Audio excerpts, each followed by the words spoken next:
So welcome everybody. Today is the Family Medicine Grand Rounds for April 6th. And if you are looking to claim your activities, your CME activities for today, the code is listed there for you. So I will go through that here quickly, but you'll need to make sure that you first text your email address to the number listed there. And then make sure you do that before midnight tonight. You'll need that activity code. So I'm gonna go through on the next slide here in a little more detail. As mentioned, text your email address to the number listed there. And then for today, after you've done that, you can text attend and then the activity code for today, which is listed 100-87625. We're gonna continue on, but I'll put the information here in the chat box in just a moment. But if you have any questions, please feel free to reach out to me. Next slide. So as we go ahead and get started, if you could please just make sure that your microphone is muted. Also, if you would remain attentive and engaged in the session. Also, any questions, if you would put those in the chat box. I do believe that our presenter has one question, so feel free to type in the chat box there. And then also towards the end of the session, I will be putting in the information for the feedback for our presenters. So if you could help us out with that as well. Next slide. So this is the South Texas Regional Family Medicine Grand Rounds. We are partnered with the South Central AHEC, and our department's mission statement is there for you. Next slide. CME transcripts. If you are claiming CME, you may want to see which sessions you've attended to make sure that you are receiving credit. You can do so by going to the CME office website listed there, and you just log in and you should be able to print your transcript. But if you have any questions or any issues, please feel free. You can reach out to me or to the CME office. Next slide. Those of you who are members of the AAFP, you can also claim your credit through their system. You will need that CME transcript. So if you have any issues, any questions, please feel free to reach out to me, or you can reach out to the AAFP office. Next slide. We also want to make sure that we do mention that it is our goal during these grand round sessions to address the nationally established physician core competencies that you see listed here. Next slide.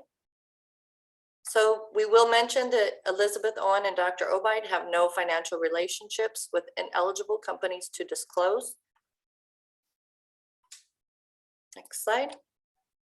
So today we have presenting for us Beth Owen. She is presenting Transgender Health, Gender Diverse Patient Care. So I'll let her go ahead and get started. Thank you so much, Nicole, for going through all the logistics and for all your help getting all of this coordinated. Hello, everyone. Good afternoon. My name is Elisabeth or Beth Owen. My pronouns are she and her. I am a psychology resident through UT Health, currently on the integrated primary care behavioral health track, and my clinical rotation is at the Center for Healthcare Services. So I work within the primary care clinics at multiple locations throughout San Antonio. So I'm really excited to speak with you all about this today. I'm just a little preface, obviously this is a topic that has been in the news a lot lately here in Texas and nationwide. And there's a lot of different thoughts, opinions, beliefs, values about gender diversity and transgender folks in general. And I just hope that we can be within our professional value set today. My goal is for us just to be equipped to give all of our patients equitable care and be able to have the information we need to do that. So that's just kind of my preface for this talk. I also like to let people know where this talk came from. So I had the opportunity to work as a crisis consultant in my doc program back in Oregon. I'm from Portland, Oregon. And this talk was born out of real life experiences with patients as training, seeing patients in and out of the emergency departments, doing risk assessment and screening for them for suicidality and different mental health concerns, and seeing the prevalence of our gender diverse population really struggling within that setting and our broader medical setting to kind of engage in care, get gender affirming care, and the impact that was having on the mental health. So this was born from a QI project, a quality improvement project, that I did with a couple of my colleagues, and it has just continued to grow over the last 4 years. So I'm really excited to be able to share it with you all today. Okay, so we're going to start just with a little bit of language, or with our objectives, sorry, and then we'll get to the language.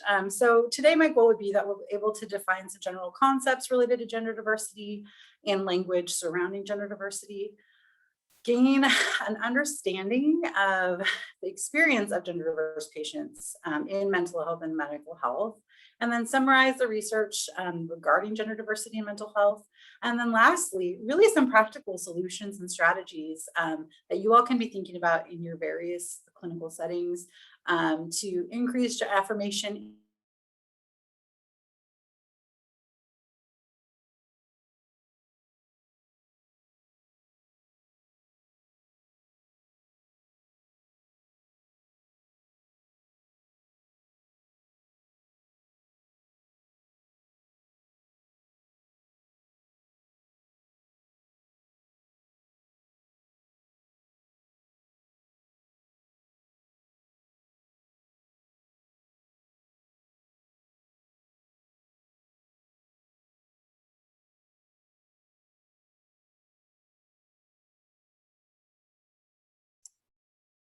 I think it might have frozen up, but I see you again, so. I'm back, just a Okay.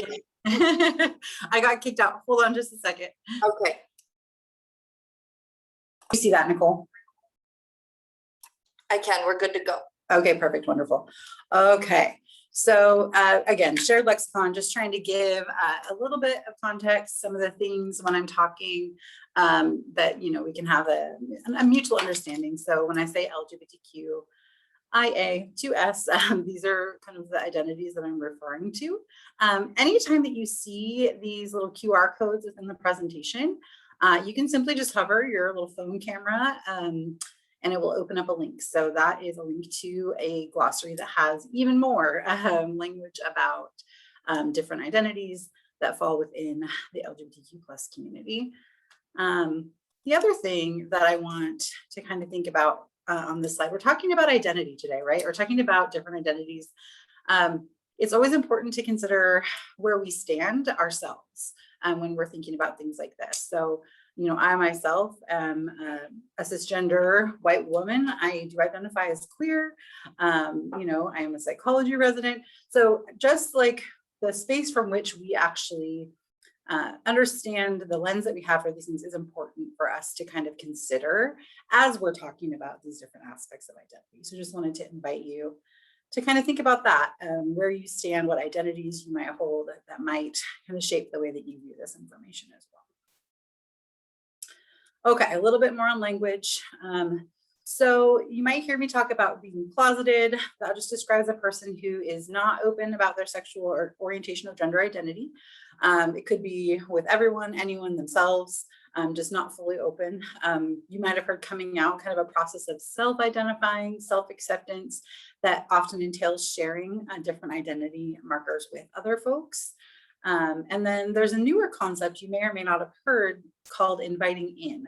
So it's a little bit of a shift in language that kind of empowers the person to invite who they would like into the kind of fullness of the identity of themselves as they know it. A little bit more language here. So heteronormativity and cisnormativity, words that you might hear, just kind of the assumption that everyone is heterosexual and that heterosexuality is superior to all other sexualities. And cisnormativity is the same, except for assuming everyone is cisgender. And we'll get to that if you're not sure what that means. Just means that they identify with the sex they were assigned at birth. We'll talk more about that in a minute. And then compulsive heterosexuality / cisgender is kind of this compulsive desire we have because of the heteronormative and cisnormative, you might hear cishet as a term, a society that we live in, to identify as heterosexual or cisgender, even if our own internal experience is not a felt experience of being heterosexual or cisgender. I have water here because it's kind of the water that we swim in, right? It's all around us is this idea that that is the norm and that that's the expectation. So this is just kind of things that might shape the experience of our gender diverse and sexually diverse folks that I wanted to have some language for. A little bit more, transphobia and homophobia, both irrational fears, aversions to, or discrimination against either gender diverse and or homosexual or gay or queer identified folks. So when we're talking about some of the different things with the mental health later, this might come up just to kind of give you a little bit of context there. Okay, what is gender? I mentioned I've done this training a few times in a lot of different settings for a lot of different folks. And one of the first times, this slide was not in the training, and somebody said, what is gender? And I was like, yeah, what is gender? So just to kind of set a baseline for us, gender is kind of a range of characteristics. It pertains to and differentiates between masculinity and femininity. But depending on the context, depending on what we're talking about, who we're talking with, it might refer to, people might use it to refer to sex, like the sex that we were assigned at birth. They might be talking about gender-based social constructs or kind of the things that we hold as indicative within our different cultures and society as feminine and masculine. They might be talking about gender identity. So it can mean a lot of different things. And that's just part of the complexity of this whole topic is gender is a spectrum. Our understanding of gender is kind of shaped and formed by all these different pieces of information. And it's important for us when we're kind of thinking about our patient care or about just how we kind of conceptualize this to recognize and realize that there's a lot of different loading that goes into our understanding of gender and how our gender identity might form. So identity is complex. I mean, you saw the letters at the beginning, all the different things related just to sexual orientation and gender identity.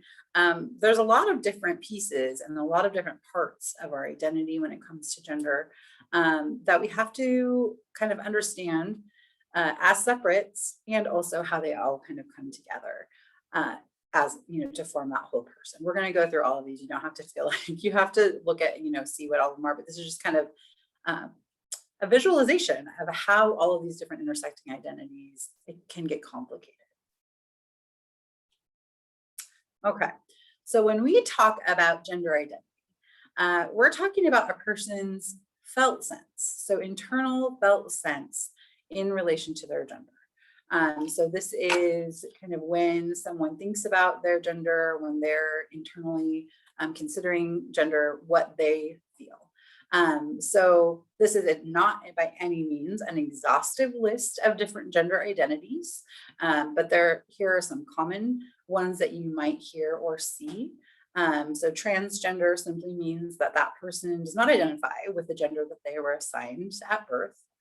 Cisgender would be that they do identify with that gender that they were assigned. And then non-binary folks, neither exclusively man or woman, may or may not identify themselves as transgender, but they're not identifying with their gender assigned at birth.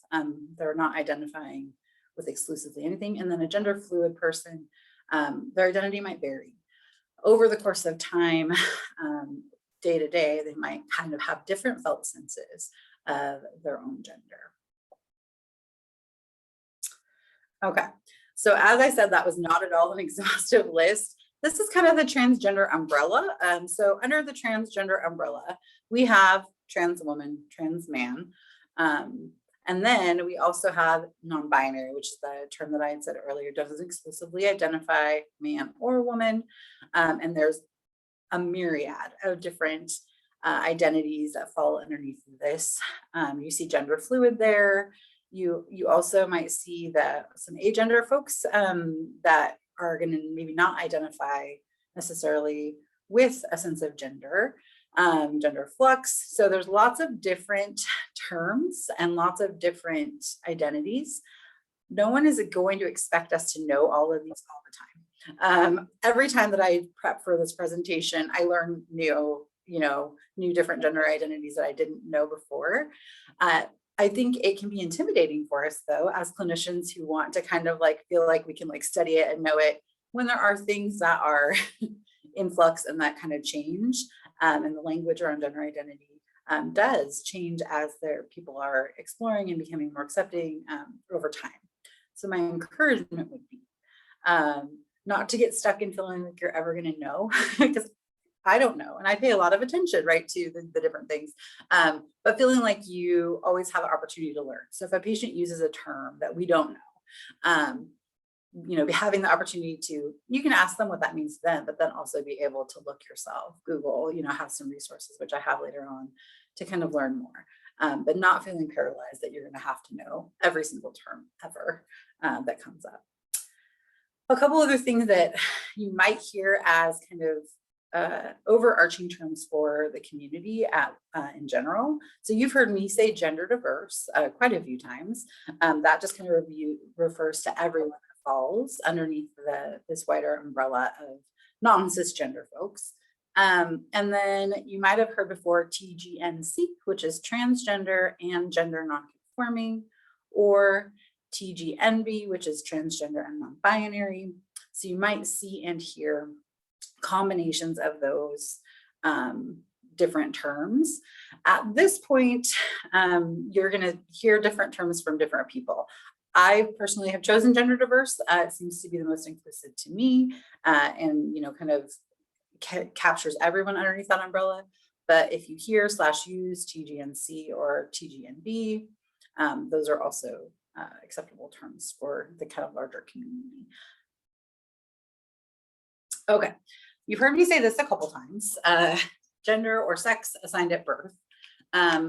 So this is when a baby is born, just like in this picture, and the doctor, the medical provider, whoever the person is who's attending to the birth, looks at that baby and generally looks at whatever the visible external genitalia is and says, it's a boy, it's a girl. So we have, you may have seen or heard AFAB and AMAB. So that would be assigned male at birth or assigned female at birth. So when doctors look and see, there's either a penis, there's a vulva, boy, girl. And then you also have intersex folks.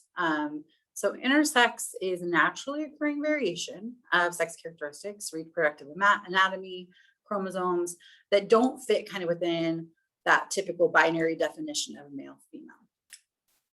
Oftentimes, depending on what that actually presents as visibly in their external genitalia, they still are assigned a sex at birth, just based on what is seen.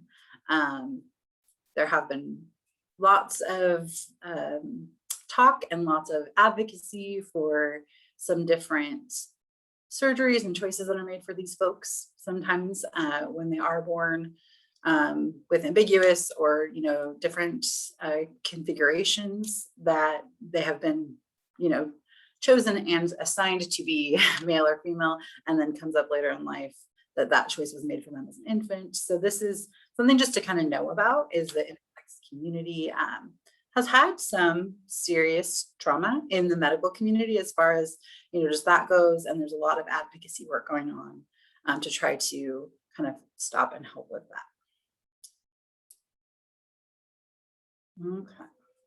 So gender expression is another aspect that we saw on that, the complex, identity person. Basically just how we present our gender to the world. So you might see people that look more feminine, expressing qualities and characteristics that we typically associate with femininity. Masculine, right? Expressing the characteristics associated with masculinity. Androgynous folks might express the feminine or masculine qualities ambiguously or not at all.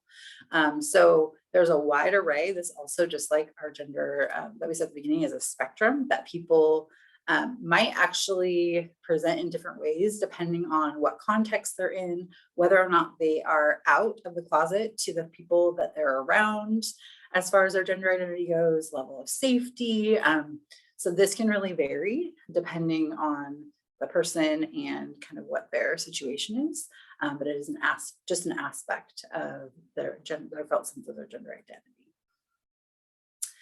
So as I mentioned earlier, these are all intersecting identities, and sometimes just for simplicity's sake, we can kind of get into this category of just putting them all kind of together, but it's really important for us to think of the fact that these are intersecting, as in they're, they all exist within a human, but they're not the same. So someone's gender identity is not their gender expression, is certainly not their sex assigned at birth, and is definitely not their sexual orientation. So it's really important for us to consider all of those things, and also consider the interplay, right, of them as they exist within one human who's, making their way through the world, and also the impacts of the cis and heteronormativity and compulsive heterosexuality on how they're able to kind of come through their identity expression and their the way that they're even identifying as they move through the world. Okay, so we're going to do a little exercise. I'm going to invite you to participate in whatever way feels comfortable to you. I'm going to read just a little situation to kind of help us maybe get into a mindset to understand a little bit what it might be like for gender diverse folks that we're seeing and working with. So this exercise assumes that you, the listener, are cisgender. Even if you happen to be gender diverse or even part of the LGBTQ plus community, concentrate on the feelings it touches in you. I would like you to concentrate on my voice and how you feel, not what you think. Don't rationalize or intellectualize, simply feel. Ask yourself what emotions are affecting you.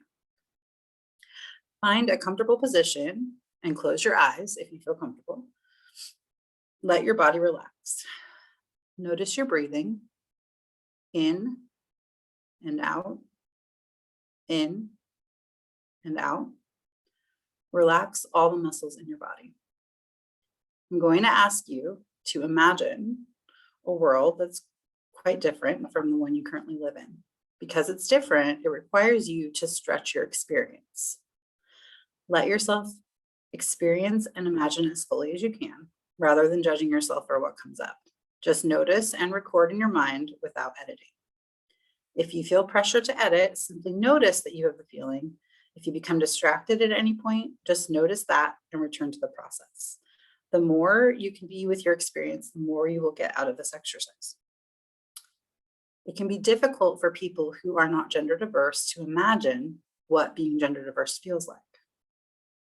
Imagine what it would be like if everyone told you that the gender that you've always known yourself to be was wrong. What would you feel like if you woke up one day with a body that's associated with a different gender? What would you do if everyone else, your doctors, your friends, your family, believed you're a man and expected you to act like a man when you're actually a woman? Or believed you're a woman even though you've always known you're a man?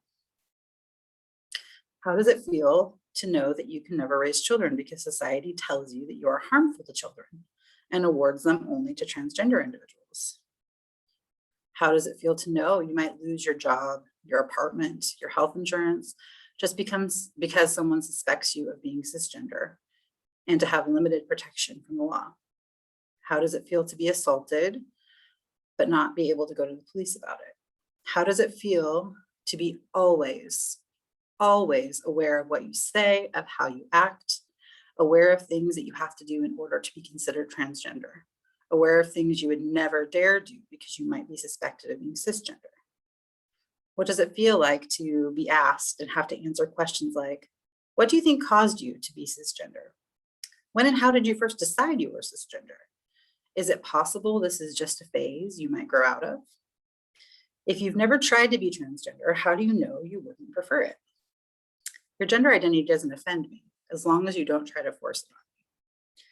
Why do you insist on being so obvious and making a public spectacle of your cisgender identity? Can't you just be what you are and keep it quiet?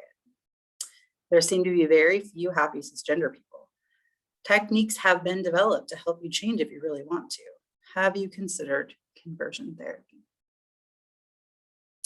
Okay, go ahead and open your eyes if they're closed and come back to the space here. I'm curious, and this is the part where I was hoping you might type in the box for me, what feelings came up for folks as I was kind of reading through that exercise.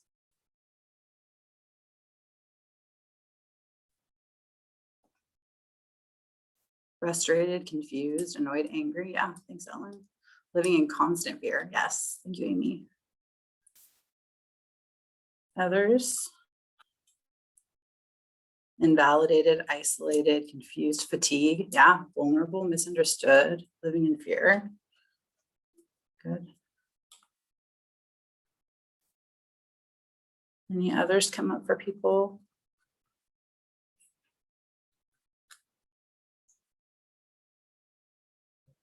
Good. Okay.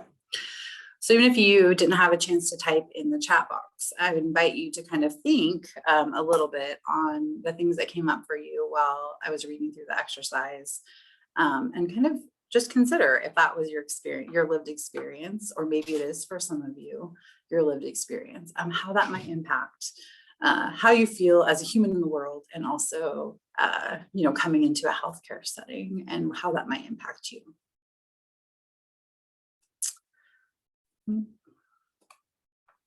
Okay, we're going to get into a little bit the research and talk about kind of this conjunction between mental health, gender identity, and get into a little bit of kind of the medical experience and mental health experience of gender diverse folks. So you might be familiar with this, you may not. This is the minority stress model, originally developed in 2003 by Myers and then updated in 2019 by Valentine and Chipherd. So basically just thinking about the way that walking through the world with a stigmatized identity can impact folks. So there are both the proximal factors, right? Anticipated stigma, fear of victimization, our own internalized transphobia and homophobia, that comes from living in that cishet normative society, the compulsive heterosexuality, the compulsive cisgender, that are going to be working inside of someone. And then also the distal factors, and that might be things that they're seeing out in the world, like discriminatory events, rejection they're experiencing, prejudice. Right now, all the different things that are going on within our legislative system throughout different states, there is a record number of bills that are impacting the rights of gender diverse folks, kiddos, adults, in all kinds of different ways that might be impacting their, felt sense of stress within our current society. So just something to kind of think about, internal factors, external factors, how that might impact folks as they're moving through. And then another thing, consider the impact of multiple intersecting stigmatized identities. So folks who might be gender diverse within the queer community, a person of color experiencing homelessness, like all kinds of different identities that would pile up on top of each other and make this minority stress kind of compound. Okay, a little bit of historical context for us as we're kind of thinking about the experiences of folks within the mental health and medical health systems. So it was only in 1978 that homosexuality was removed from the diagnostic manual. And then in 1980, transsexualism was added to the DSM-3. So this is the manual that's used for psychiatric and diagnoses. In the 1994 and 2004 version of the DSM-4 and 4TR text revision, we saw gender identity disorder. And then in 2013, we got gender dysphoria. So gender identity disorder was replaced with gender dysphoria. Gender dysphoria is clinically significant distress or impairment related to a strong desire to be of another gender. So it might include desire to change primary or secondary sex characteristics. Not all, this is really important, not all transgender or gender diverse people experience dysphoria. So it's not like a requirement of being gender diverse to have dysphoria. Within our systems, we have some challenges because, as we all know, often to get patients care that they're wanting or needing, we have to use certain diagnoses. So you might run up against, needing to have conversations about a gender dysphoria diagnosis to get some kind of gender affirmation, and be able to, need to have that conversation with patients. So over the course of, this timeline, we've seen kind of a move from disorder to identity, and the gender diversity and sexual diversity don't equal pathology, at least within the different moves within the DSM here. Okay, so the statistics that I'm going to share are coming from the US Trans Survey. So this is the largest survey of gender diverse populations, includes binary, non-binary identities.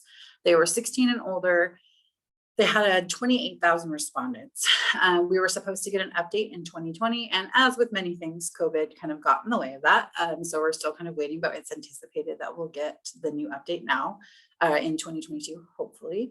If you're interested in reading the full report, you can scan the little QR code. But just want to give you some context from where this information was coming from. A couple of things to kind of note. This is a digital survey. So folks who took the survey did have to have access to some kind of technology, internet, things like that. So obviously folks were at a certain reading level to be able to take the survey. They were recruited via website, email, social media, things like that. So they have to have some kind of access. So just as we're looking at the numbers, just kind of keep in mind and think about that there are folks that didn't even have opportunity to participate in this survey just based on the necessity to have kind of those things in line to be able to even answer the questions. Okay, so from a mental health standpoint, 39% of those respondents experienced serious psychological distress. That was in comparison with only 5% of the US population. 40% had attempted suicide in their lifetime. That's nearly 9 times the rate in the US population in 2015, which was 4.6%. 7% attempted suicide in the past year, and that's nearly 12 times the rate in the US population, which was 0.6% that year. And they were 4 times more likely to receive a mental health diagnosis than cisgender identified folks. So there's definitely, we're seeing, some impacts on overall mental health for our gender diverse populations. But fear not, all is not lost. Research has shown us, there's multiple studies I've linked in my references, that with increased gender affirmation, including medical, social, all the things that we're going to talk about in a minute, mental health concerns do decrease. So it's not the transgender or gender diverse identity necessarily that's causing this mental health difference here. It's the way that is responded to within society, their social circles, their support systems, things like that. So with increased gender affirmation, we saw mental health concerns decrease. Okay, getting a little bit into kind of our medical realm of insurance, we had 25% experiencing problems with insurance, 55% who sought coverage for transition-related procedure surgeries were denied. We saw denial of coverage for care related to gender transition and also routine care because of their gender identity. And 25% reported that they had been denied hormone treatment.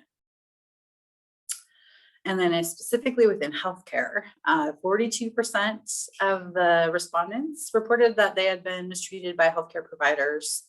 33% who saw a healthcare provider in the past year. So these are the folks that actually made it into a healthcare provider in the last year, had at least one negative experience related to their gender identity. 23% of folks said, I didn't go because of fear of being mistreated. And 33% said that they didn't see a doctor when they needed to because they couldn't afford it. So again, the things to consider, right? Folks who have access to care are the folks who are able to respond to this, and folks who are actually making it, into the doctor to report experiences that they're having. Okay, so when we talk about gender affirmation, we're talking about a multifaceted situation. Obviously, we as humans are multifaceted, and the way that we might go about affirming gender, or somebody might seek gender affirmation, are also going to be multifaceted. So they might psychologically, right, working on within themselves on their gender identity, figuring out how they identify. This might include engagement with mental health, things that kind of help them in there internally. Socially, they might start to do things like changing their gender expression to match their gender identity, coming out to their friends and family, asking to be called a different name or use different pronouns, things like that. Legally, there's a whole host of things once someone has kind of come to, this is the identity that I am accepting for myself, is changing your name, changing your insurance, changing, your driver's license. As you can imagine, all of these things. I don't know if you've ever lost your driver's license and just had to replace it. For all the documents that you have in your entire life. So that can be big and expensive for folks. And then here we are, medical. So that would be, and we're going to talk about the truths, but things that we do within the medical system that provide gender affirmation. So I love this definition. It just came out in 2020 from DeVries et al. Of gender affirming healthcare. So they posit that healthcare that is holistically attends to transgender people's physical, mental, and social health needs and well-being while respectfully affirming their gender identity. So it's not just about their gender identity, it's about them as a whole human, right? We're attending to their physical needs, their mental, their social needs, and doing all that while affirming their gender identity. So that's kind of the goal as we talk about kind of practical steps that we can take within our settings to affirm folks in their gender identities. Okay, a note on health maintenance. Routine health screenings can be anxiety provoking for all of us, but specifically and especially for our gender diverse folks. So depending on if they do experience gender dysphoria, and they have to have procedures that, or screenings that are specifically looking at examining, parts of their body that are particularly dysphoric. So for folks who have dysphoria around their pelvic area, if they need to have a pelvic exam or a pap smear. Folks who have dysphoria around their breast, if they have to have a breast exam or a mammogram. People who have prostates, if that's a dysphoric area for them, having a prostate exam. Things just to kind of think about. Ways we can help is being open, empathic, curious when we're discussing these things with gender diverse folks, and giving them opportunities to kind of talk about what their concerns are. Time for questions, explaining like this is what it looks like, and then being open to making accommodations when working with those areas of the body that are dysphoric for them. That might be things like a shield, like some kind of a visual block if you do have to do a breast exam on someone who has dysphoria in that area. Talking through procedures or not talking through procedures if folks have dysphoria in certain areas, but giving them the opportunity to ask questions, figure out what would work in order to facilitate them actually getting the screenings. The alternative is, we don't give them an option, we don't talk about it, and people don't get screened. And that obviously can lead to really serious health implications down the road for them. Gender affirming treatment. So the actual things that we do. You all know hormone replacement therapy, or maybe you don't, hormone replacement therapy, testosterone, estrogen, creams, patches, injections. There's all kinds of different ways, pills, that this is prescribed. And then there's a lot of different gender affirming surgeries that people may or may not elect to undergo. So the most common ones, vaginoplasty, creating a vagina and a vulva, phalloplasty and scrotoplasty, so using tissue from other parts of the body to create more male identifying genitalia. Metoidoplasty is using the clitoris to kind of release that and then make some form of genitalia that is a little bit more male identified. Top surgery would be when someone chooses to have their breast tissue removed or significantly reduced. Facial feminization, shaving and shaping certain pieces and parts of the face to make it appear more feminine. Tracheal reduction, getting rid of or shaving down the cartilage around there that kind of get rid of the Adam's apple, if you've heard that before. Breast augmentation, and then hysterectomy may or may not, depending on the person, be a thing that some folks would want as part of their gender affirmation. It's important, again, to know that not every person is going to want or need for their own health medical intervention or medical treatments for gender affirmation. So it's going to differ. And it doesn't mean that they're any less transgender or gender diverse if they don't desire any of this, or if they desire all. So it just depends on each person and kind of what their individual needs are. So some non-medical, and this again is not an exhaustive list by any means, but some non-medical gender affirmation that you might hear patients talk about or you might see in your visits. Chest binding.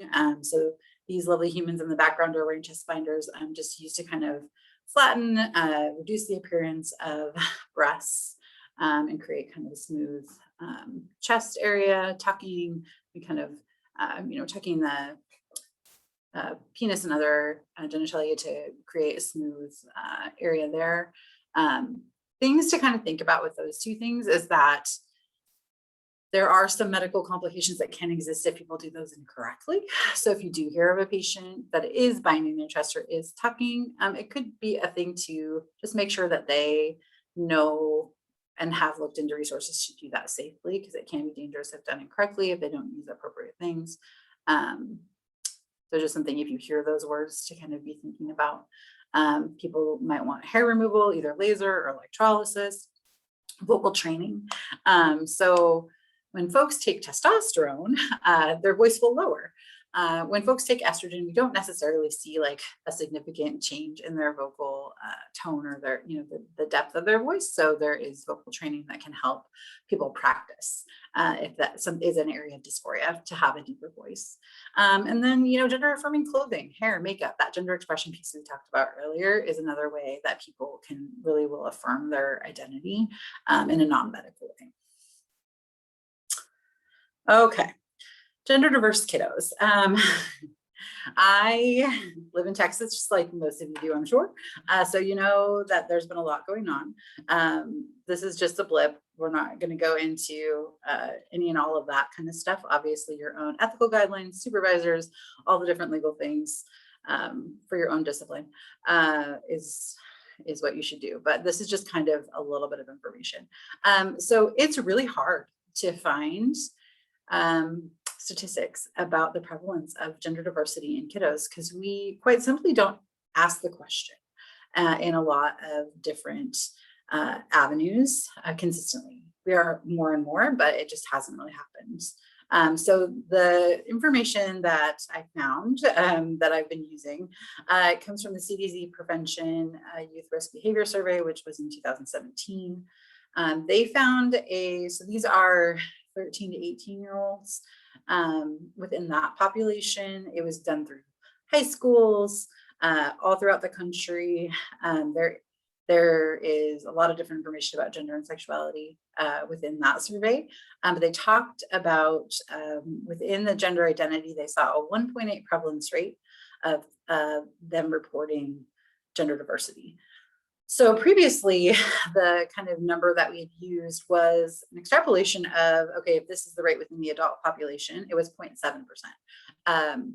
That, then we can guess that maybe that's the percent within kiddos. So that this is nearly, or a little over 2 times the previous estimate that we had. And of those people who kind of identified that for themselves, their average reported age that they felt a difference in their gender identity was 7 to 8.5 years. That doesn't mean that people don't experience that earlier. Just that was kind of the average for that sample that they had kind of noticed and or felt the difference. Some folks, depending on the circumstances they grow up in, don't know or have opportunity, right, to identify that for themselves. So that's something to consider as well. Treatments for children largely consist of just social transitions. So maybe name change, pronoun change, letting them wear whatever clothing they feel comfortable in, letting them join teams I see a question, sorry. I'll get to that in just a second. Jordan. Letting them join, the teams, and obviously this is another thing we see in legislation of the gender they identify with, things like that. Familial support, of course, as we said earlier, that gender affirmation piece of the mental health concerns really reduce when we have gender affirmation, and then mental health supports too, that psychological piece for them of them figuring out for themselves, what does this mean? Puberty blockers is something that is used outside of gender diverse populations too, to treat precocious puberty or early onset puberty. So it can be used within gender diverse kiddos just to kind of stop the development of those secondary sex characteristics, stop them from developing breasts, stop the onset of puberty that might kind of bring on some more of those things that are dysphoria producing. Rarely, if ever, do we do surgical intervention prior to 18. Not saying it doesn't happen ever, but it is very rare, and it would be older teenagers with a lot of medical reason and mental health reasoning behind it, 17, 18. So within kind of the transgender health community, surgery is not something that is really taking place for kiddos.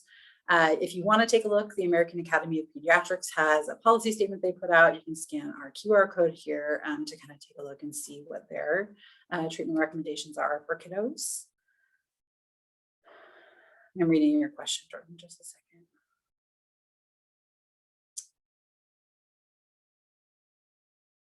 Cool. I'll get to that when we get to the end. Okay, Jordan, I see it. I won't forget. Okay. So all of this information, and you're like, oh my goodness, what can we do? What are some action items, some practical steps? Because, getting all this information and being caring, wonderful, wanting to take care of humans that you are to be in this field, what are the things we can do? Number one is just kind of create an inclusive environment. There are ways to signal, that you are open and accepting. This is a badge reel I actually own. You can see my lanyard. There are ways to signal that to folks, the forms that we use. And I know we don't always have control over this. I'll say that like right from the get out. You don't always have control over intake forms or templates within our medical EHRs and things like that. But just being aware of and noticing and having conversations if you do notice. Ask open-ended questions when you're talking with patients. Sometimes, not giving them an opportunity to actually express kind of the depth of their identity and their experience can make them feel not seen, not heard. Educate yourself. You're doing it right now. Learn more. There's always more to learn. There's always more to know. And it never stops because things are always changing and always growing. And then again, like I said, look for opportunities for growth in your setting. So, when we see things that we could change, when we hear providers using language, we're going to talk about language in just a second, that's not helpful, seeing those as opportunities for growth. Okay, language matters. That's what I was just talking about. So there's a lot. Language is complex. Things change, like I said. So currently, this is kind of a guide, if you will. So you might have heard in the past, transgenders or a transgender. We want to use a little bit more person-first language of just a transgender person, transgender people. You might hear people say transgendered. We tend not to use that or transgenderism anymore because it's a little bit more pathologizing, a little bit more of that when we were looking at the historical context of that identity, there's something wrong with it, it's disordered. So we just say transgender, being transgender. You've probably definitely heard sex change, pre-op, post-op, things like that. We just want to say gender affirming treatment. You can say gender affirming surgeries if you're specifically talking about surgery, transition, we talked about a little bit earlier, but the pre-op, post-op sex change kind of denotes that there's like a finish line that people have to get to, right? Like you have to have the operation, as opposed to just, what is affirming their identity as far as their treatment goes.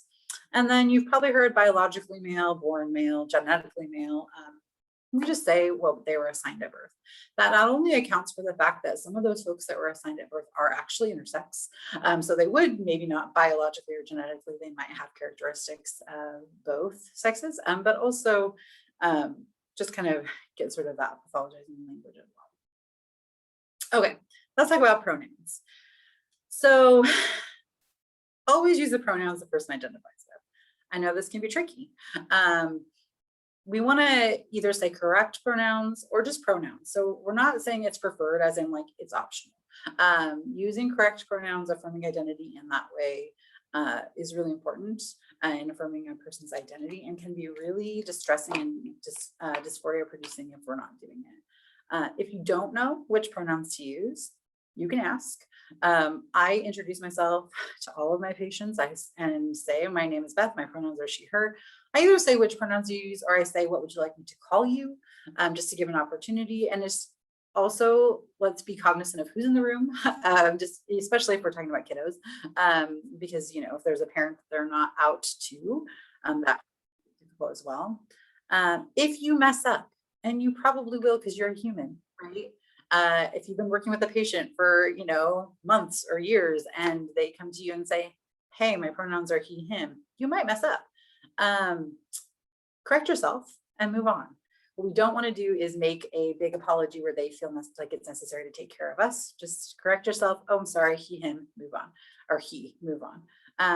Expect to use they, them, theirs. When you're referring to one person, I'm sure you've come across this or heard this somewhere. And talk with your patients about how you're going to document their care. Offer opportunities for them to talk with you, because number one, identities can be evolving, so it might change. Number two, especially if you're working with a kiddo, you might have a parent who has access to their My Chart, who gets, can see their notes, and you might need to document in ways that won't out them or, tell their identity to a parent if they're not ready to. So just have that discussion with folks about documentation. We're almost there, y'all. We'll get to questions. Okay, so use the patient's language, not only when speaking with the patient, but when you're speaking about the patient, when you're documenting whatever language that they've told you is comfortable for them. So this means in our teams, when we're talking, if we're noticing people are not using correct names or correct pronouns, just very, this patient uses he, him pronouns, and you can keep talking, but just taking the opportunity. Don't make assumptions, ask open-ended questions in your intake, but also in your follow-ups and when you're consulting, continuing to be curious and open and have open communication. And then become familiar with your resources for your patients. I have some resources at the end of the local to San Antonio, but become familiar with community organizations and gender affirming resources that you can offer to patients to kind of help them. Okay, resources for further learning. So WPATH, the World Profession for the Association for World Professional Association for Transgender Health has standards of care. They're currently updating them, but the current ones are linked here. And then the Center for Excellence for Transgender Health has some great trainings and resources, and also the National LGBTQIA+ Health Education Center, which is through Fenway Institute. You can get CMEs, CEUs, you can just take trainings if you register, especially I think as a student. I don't know, once you are licensed, you might have to pay a little bit, but you can go and find trainings about gender diversity, sexual diversity, all kinds of things, sexual health that you can take online, like webinars. And then here's a local guide of local resources that I found within the San Antonio area. I know some of y'all might not be in San Antonio proper, but some of these are national, some of them are local to San Antonio that are available that you can share with folks. And then a whole host of references, some links for the further learning. And we've come to the end. So I know there's a couple questions in the chat. So I will look at Jordan's question a little bit more. And if anybody if you want to unmute, feel free. If you want to put a question in the chat or a comment in the chat, feel free also. I know there's a lot of information in rapid fire. Jordan.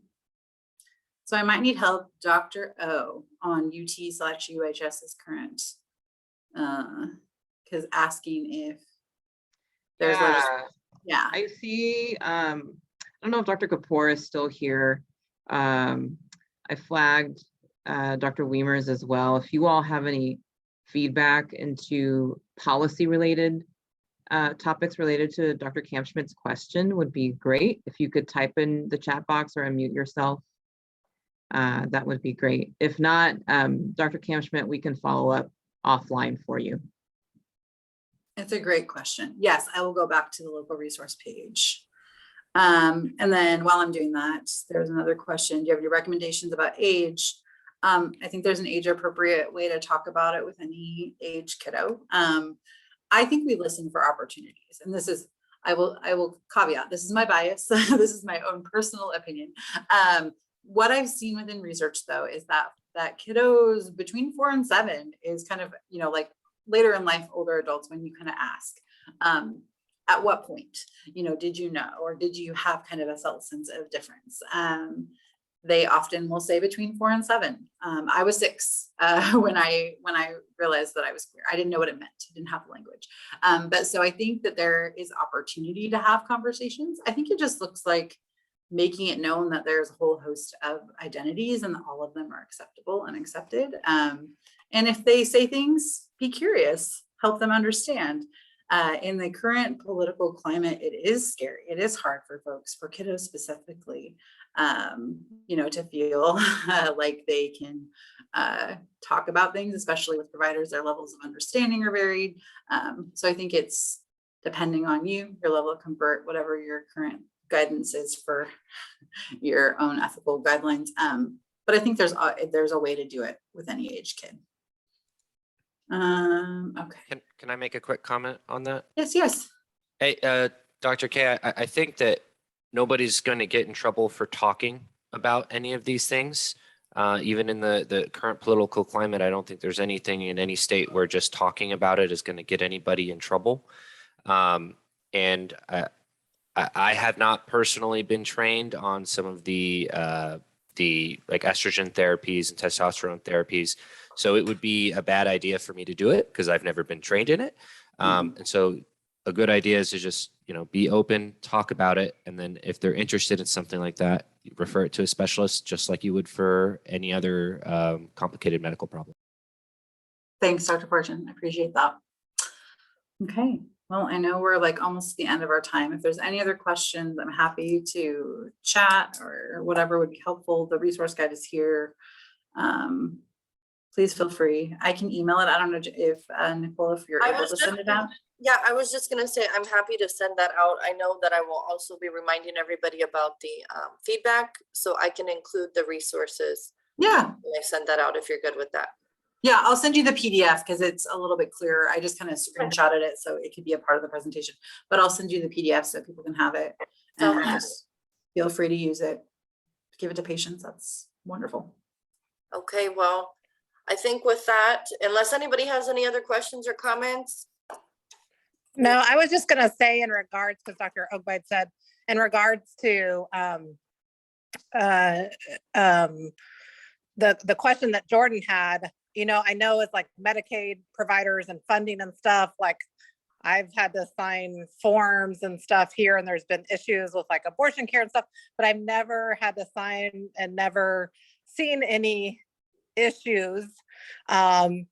And I know UHS was working on a collaborative clinic that I think was going to provide all aspects of gender affirming care, but I could be wrong. So I don't think there's an issue just because of our funding at this point, but that's not a 100% answer. But just from what I've seen it in other areas, but I've never had anything come up that it's an issue because of funding we receive as a state institution or because of funding that UHS receives, but someone can probably answer that better than I can. Thank you for that.